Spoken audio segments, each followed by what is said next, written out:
it's Shutter Magazine. Thanks for tuning in. Thanks for reading my article. Today I'm going to talk to you about 5 common wedding mistakes. We've all been there, and I'm hoping this will help guide you so that when you go in for a wedding that you have prepared yourself. So I want to talk to you about 5 mistakes that I have made or I've seen made over and over and over again. And we're going to talk to you about getting to know your clients. So that's going to be your first one. Make sure you know who your clients are. The second one we're going to talk about is your gear. The third one is going to be about making sure you take care of yourself. The fourth is going to be making sure you take care of your bride. And then the fifth one is going to be about after the wedding sales and how important it is that when that wedding is over, it doesn't mean that we are complete with that client. We still have opportunity to upsell. So the first thing I'm going to talk to you about is getting to know your wedding clients and how important it is to have a pre-consultation. And for me in my studio, truly that's the only time I do a pre-consultation. With all my other portrait clients, we do a lot of that over the phone. For me, a wedding client, I want to know that they're a good fit for me. And surely that's more important than am I a good fit for them sometimes? Because to me, my time is valuable. I have 4 children at home, and I want to make sure that I'm home for them. And I need to make sure that I get along with these clients. So we need to make sure we're a good fit, personalities mesh, and also that they know who's in charge. That's going to be me. You know, on that wedding day, I want to be able to dictate. I want to be able to move things around. I want to be able to make sure that I've captured those images that maybe they haven't even thought about. That's really important to me. I want to kind of dominate that wedding day in a very obviously fun and, enjoyable way. But truly, I want them to know that I'm the one that's in charge and that if we need to, hold off on some things or if I need to time things just right for sunset, we're going to do that, and the caterer might need to hold off a little bit. So I want to make sure the bride is on my side. So by doing a pre-consultation, that also gives me an opportunity to talk to them about the products that we sell, the albums, the importance of print. Okay, make sure that they've got canvases on their walls. Make sure that they're, printing things for their wedding albums.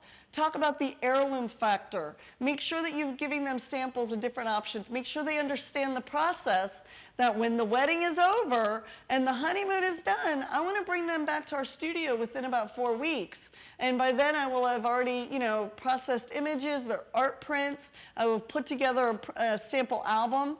I actually like doing a lot of that ahead of time because it kind of eliminates a lot of those decisions that need to happen later.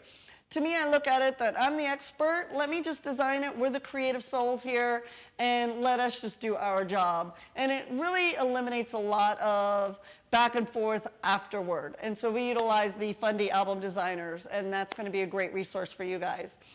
The other thing I want to make sure is that I talk to them so that they understand those expectations.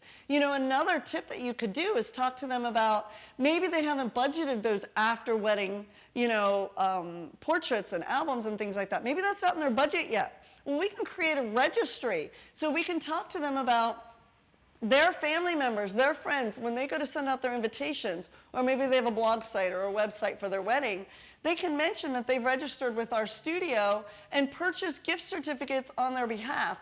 And then we build up a bank for them so that after the wedding, they've got a nice little budget to spend. And, that's kind of a win-win for all of us. For me, as a parent, I know I would want my children to make sure that we've documented all of that. I don't want all the images all on a digital file or on social media. I want to make sure they're in print, the power of print. So that was the first one. I want to make sure you can do some pre-consultations, get to know your clients, make sure they're a good fit for you. The second one is going to be your gear. I like to travel light. I have a lot of lower back and shoulder issues. So one of the things that for me is a must-have is the Spider holster. And what's great about them and the company is that they will actually custom design a dual holster for you. For me, if I'm going to photograph a wedding, typically I'm using 2 different camera bodies and 2 different types of lenses so that I'm not having to constantly change my lenses over and over again. I don't want to miss a shot because I'm changing a lens. So I can actually have a camera on each side of me. This really helps with my lower back issues, my shoulder issues. If I'm bending, it allows me to be hands-free, to be able to touch the bride, move things around, all of that, help posing. So I can't say enough about this. If you see Spider Holster at any trade show, they will take your holster and they will help customize that for you. So make sure you talk to them. The other thing is making sure you've got the proper gear, making sure that your cameras are going to allow for low light, okay? Because sometimes those reception areas, we don't always have the luxury of being able to utilize flash, same with a wedding itself. So make sure you've got quality cameras. We're using the Canon gear here. And then our lenses. So the lenses that I like to have on hand, I want to make sure I've got a 24-70, so I have the ability to kind of really zoom in and out very quickly. I really like photographing my bridal portraits with an 85 at 1.4 or 1.2. To me, that 85 is just that sweet lens. So I love utilizing that. So to me, that's the lens that I usually have on my camera almost always. And then I also like having the macro lens. This is what's going to give me those detail shots. That's really, really important. So make sure you've got a great macro lens. And then we also have over here the 35, which is a great lens. I like having maybe a fisheye or a wide angle as well. And then we have the 70-200, kind of a heavier beast. So making sure that you've got the right lenses for the right environment. So for me, I might have a 24-70 on one body and then the 70-200 for when I'm in the actual church in the ceremony, because then as I'm moving around, I've got the flexibility basically from 24 all the way up to 200. So I'm going to be able to capture any shot that I need. So it's really, really important. And then we also have the speed lights, because again, to be able to cart these around, this is super lightweight. So we have 3 of these, light stands if we need, or we'll use human monopods if you have to. But all of this is all of our Canon gear that we would take on location, as opposed to taking maybe strobes and soft boxes and things like that. So for us, this is a way that I can travel very light and portable, and maybe have cameras on each side, and then a lens bag is what I like to have. Obviously, make sure you've got plenty of batteries and plenty of cards too, because you don't want to be left without. And I will tell you a trick. We actually shoot JPEG plus RAW fine. And I do that for a reason. I actually use all my JPEG images for my sales software, and my RAW is what we're using to edit. But if you get into a bind and you run out of space, immediately go down to just JPEG only, okay? Because that will free up a lot of your card space. If you ever get in a bind and all of a sudden you run out of cards and you have no more space, or you're getting low, immediately switch everything over to JPEG. That will free up at least 100 or 200 images for you. So hopefully that's a good trick.